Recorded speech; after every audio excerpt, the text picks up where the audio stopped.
Okay, I think we're gonna get started again. So this talk is actually a little bit different than all the other ones. It's the first time we're doing something like this. Account performance and optimization. We're gonna talk a little bit, less about AdWords and using the API, how to guide you through all the technical stuff, and just take a broad view of what's involved in account optimization and performance, the specific elements they need to take note of to do this at scale in the right way, and also introduce you to a tool that a colleague on our team has just released a few days ago as open source. It's a framework, something called Kratu, for visualizing data. We made it specifically for AdWords, but it's actually very general. You can pipe any data you want into it. And finding, you pipe in a whole bunch of metrics that are highly configurable, and it displays like a dashboard showing you where opportunities are and where things are falling short of anything that you want to measure. It's actually a pretty cool thing. So, how to optimize. You need goggles and a big red thing. So the optimization cycle, this is basically what it is. You measure, you take a whole bunch of measurements, data, you pipe it into something that can make sense of it and profile it in some meaningful way, and then you act on that. You optimize. You go back and you pull the levers and tweak the things that you can tweak to hopefully make things better. So let's take a look at each one of these steps. Measuring, and specifically with the case of AdWords, there's two major points of data that you can collect from the API: performance data and structural data. Performance data is the stats, all the stuff in the reports that we were talking about. Structural data is stuff like what are my campaigns, what are my budgets, how your account looks, the reports that we were mentioning before that used to be in V13 but aren't anymore, just what your account looks like. So these come from use AdWords query language, the services built into the API, and the ad hoc reports that are offered from the API. Now, what do you do once you have all this stuff? That's great. You have a ton of data. You want to profile it. You can use something like Kratu, which is what we'll kind of talk about for the end part of this talk. You can do something custom, like Epsilon greedy optimization. We'll talk a little bit about that. Iterate over it, see, find the best ones that bubble to the top with some ranking algorithm, throw the junky stuff away. Or you can even use predictive analysis to do things like, I know some people have been looking into using predictive analysis to do some sort of churn analysis, take some signals, pipe it to something like the Google Prediction API, and see if they can accurately predict, is an account going to churn anytime soon? And if so, let's call them up on the phone and see if we can kind of change their situation. So once you have all this stuff piped into a profiling system, now you actually have to use it. What do you do? You can have automatic, a manual process, or a semi-automatic, some combination of the two. You can have something that takes this stuff, takes data directly out of the profile system and actually goes in via the API and programmatically tweaks some things. You can have it send a report to an account manager saying, hey, here's what we found. You should probably take a look. Or you can have some sort of combination of the two where, hey, we found this, we should push this button, we've lowered this. Here, maybe you should set this setting to something more optimal. It's a combination of all three of those things. It depends on the resources you have and the type of system you have, which one makes the best alternative. So let's delve into what you need in order to develop a solid reporting backend. Here's kind of the general idea of what a solid reporting backend would look like.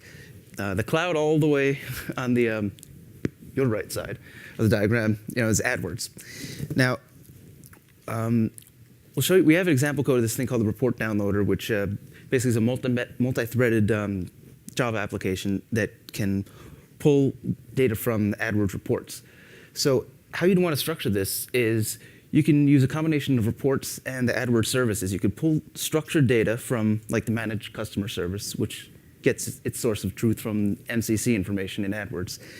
You get back a list of managed customers, and from there you can build a report that has the data you're interested in for each one of those reports, download them if you want in parallel with so many threads, and then pipe that data, store it in like local files or something, and then have some, like say CSVs, and then have a report processor that can read in that local data that you just collected and do something with it.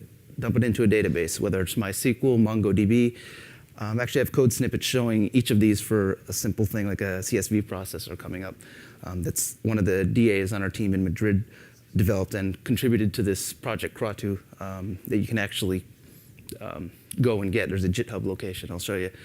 So you can actually use this report downloader and some of this infrastructure yourselves. So looking at it, there's this thing called a multiple client report downloader example in the project, which is the thing you can use. It takes some number of threads, and on each one of them, it creates an AdWords session, uses client customer ID report definition, and creates a zip CSV and writes it to local temp files. Now you can use a CSV reader to read those in, write those in batches to some sort of storage, like on the right, the MySQL. And some things are important to notice too when you do this is you want to batch things appropriately because you're going to be dealing with a large amount of data. And you also want to shard things. Once you get to a certain size, depending on what you have available as your infrastructure, it may not make sense to dump all this into one giant table to rule them all, depending on performance and the type of machines you have. Maybe, depending on what you have, you can shard it by different types of accounts and different types of tables, or maybe different account IDs on one machine, like hash the customer IDs and shard them up by customer IDs or something that makes sense for what you've got. And then if you're putting it in something like MySQL, make sure you have appropriate keys. If you're going to be accessing this frequently to find out what's in it and do the profiling, you want indexes on common things like account ID, dates, days, campaigns, different segments that you're most interested in, stuff like that. All right, keyword optimization. Let's talk about the two services. The targeting idea service. Yeah, that's what it's called. Targeting idea service. Now, what this can do is it configure a whole bunch of inputs for this thing, and it can generate ideas or stats. We're going to focus on ideas, which are keyword ideas here. It can tell you, you can kind of give it some search parameters, things that you're interested in, what you want to advertise, and it can give you a whole bunch of keyword ideas that this is parallel. This is analogous to if you looked in the UI. There's I forget what it's called, but on the Opportunities tab in the UI, there's a version of this tool where you can do the same thing, generate ideas. So this is a programmatic way to do it, and you've got a lot more options available to you via the API to configure exactly what you want to look at and what type of keywords you want. The other thing with this is the traffic estimator service. It can give you estimates for proposed and existing campaigns, ad groups, keywords, stuff like that. You can tweak some settings with this thing, and it will tell you how that might affect traffic that you get for your different campaigns that currently exist. So here's an example optimization. Where I was saying in the profiling section, you can use something like Kratu, or you can use like an Epsilon greedy algorithm. This is something that you don't necessarily have to use Kratu or any sort of visual profiling element. You can use something like this, where you can go through, come up with a set of keywords that you think are interesting, rank them somehow. Come up with a ranking out, like what's most important to you, like number of impressions if you're trying to drive brand awareness, clicks if you're trying to drive traffic, and rank them by that, and then throw away the bottom X% of them as, you know what, I don't like these aren't working very well. And then you can go back to some of the, like the targeting idea service and the traffic estimator service, and get new keywords based on these. Say, okay, these are the ones that are really working well. Let's get some new keywords. So you can either automate this entire process or have some person involved in like a semi-automatic fashion to kind of tweak it, put some more information and thought into what it sends to these optimization services, get some new ideas, add those to the top X% that you didn't throw away, and then let it run for a little while, collect some stats, and then iterate that again, rank them again throughout the bottom, and pretty soon you'll start actually. This is kind of the secret sauce of optimization techniques. You'll start to actually get a pretty good, for your criteria, list of keywords that really work for you, and you can actually be a lot better off that way. So specifically, the thing we wanted to touch on very specifically is Kratu. This is an open source issue and opportunity discovery thing, a tool. Here's a sample screenshot of what it looks like. It's a dashboard. You have accounts listed down there on the left, and you have, for all the different columns there, these are things like, percentage of campaigns with call extensions enabled, the number of site links in a campaign. And this is completely customizable. It doesn't even have to work with AdWords. You can define what your columns are, what acceptable values are for the number ranges, and you can use this UI to sort them, find things that are important, highlight things that are out of whack. And like we have, for instance, we have an internal version of this that's this coupled with the internal backend for collecting massive amounts of data for internal accounts. We give this to some of our account managers, and they can actually look at this and really, with a really quick glance, look over an entire portfolio of thousands of accounts and say, hey, here are the problem ones, and here's kind of why they're a problem. So they can call people up. Customers say, hey, we think you should increase call extension adoption because that's what really is glaring and it's probably why your clicks are so low or something like that. So it's really a cool way to visualize what needs to be done in a really quick, efficient way. So the benefits of it, it's open source. Here's the link I promised, google.github.com/Kratu. You should be able to pull a version of it there. It's open source, Google driven. Not officially Google sponsored, but Google driven because me and three other DAs, the DA in Sydney, Tarjay, is actually kind of the lead for this whole thing. This is his baby. So it's definitely, and we're using it, like I mentioned, internally. So we're definitely kind of keeping it up to base, and this is what we're using. It's not like this is the branch we're going to give out publicly. We have our own little secret version inside. And this is what we're basing our work on. It's client side. It runs in your browser, and it's all JavaScript. So there's no hosting here. It's not like you've got to go to some Google service to generate your ideas and give your proprietary information. No, this is a distribution you download. It's yours. You can run it internally. You don't even have to connect it to the network if you want. If you have a whole bunch of CSV files on a local machine that's all by itself, you can run this thing from a file system if you really want. Demo time. OK. I'll show you kind of what this looks like. Again, it's fake data, but it's kind of neat to actually see what it looks like. Is this? Yes.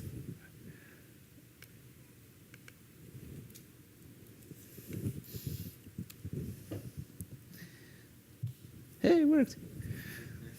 OK, so Kratu AdWords health check example. And see, this is actually running from GitHub. This is something we have in the example folders. So this is on GitHub running on that server, and it's just pulling data from local files on a local file system. This data could easily be coming from JSON requests in real time. So over here on the left, you have different things, search bureau code, digital handlers, et cetera. So these are your different accounts, and across here you've got all the different things that are interesting to you. Kratu refers to these as signals, number of call extensions enabled, things like that. We have the default kind of set defined for AdWords, and if you see, like I just did, if you hover over one of them, somebody in Sydney took a very long time and put a lot of care into actually making these really meaningful. So if you have account managers using this that maybe aren't so familiar with AdWords, they could hover over this and see, what does this signal mean? Why is it important? What to do even? So you can use these as is. You can actually create your own if you want to really go to town with this thing. So it can be really helpful that way. So another thing I want to show you here is if you right-click on one of the column headers, it is, OK, let me see if I can, is this, oh yeah, there we go.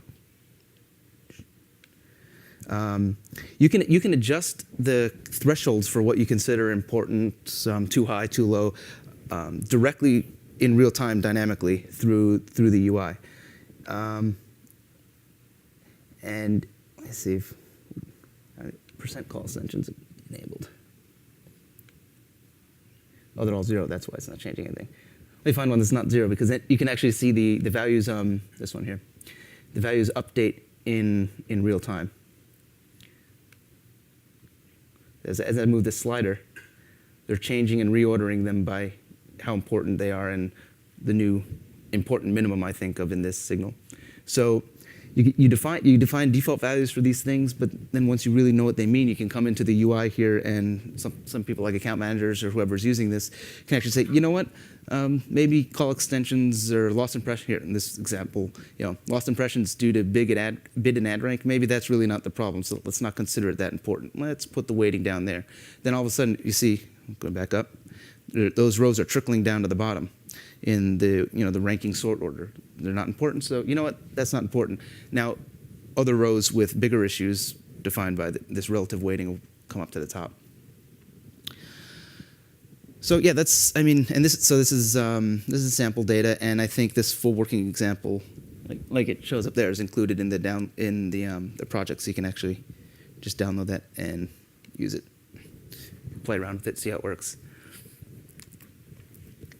Okay, so again, how does this work? Aside from downloading it, we can go over in an example what it looks like. We have a reporting backend, which is that reporting downloader that is a multi-threaded thing that pulls things from AdWords reports.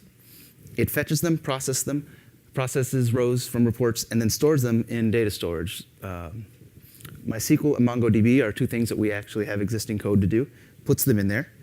And then on a web server, you put the Kratu code, which is, again, just JavaScript. You have two endpoints, one for the Kratu JavaScript and kind of a RESTlet. This is using, I think the code uses JSON and some Java REST library, I'm blanking on it now, to implement it. And there's an example with an application server there that exposes that REST-style endpoint, and the Kratu just reads that data through the endpoint from the database and then shows it in the front end. It's relatively straightforward how that works. So some key features of how this is implemented in JavaScript is all you need to be is pretty proficient in JavaScript, and you can go crazy with this because that's all it is. You can add other signals that aren't in there if you can think of things, or if you already have things internally that you use. The model is very flexible. You can customize the formatting, colors, anything like that. Paginations, like I said, we use this for thousands of accounts at a time. So supports loading that much, and then page 1 of 500 or something like that.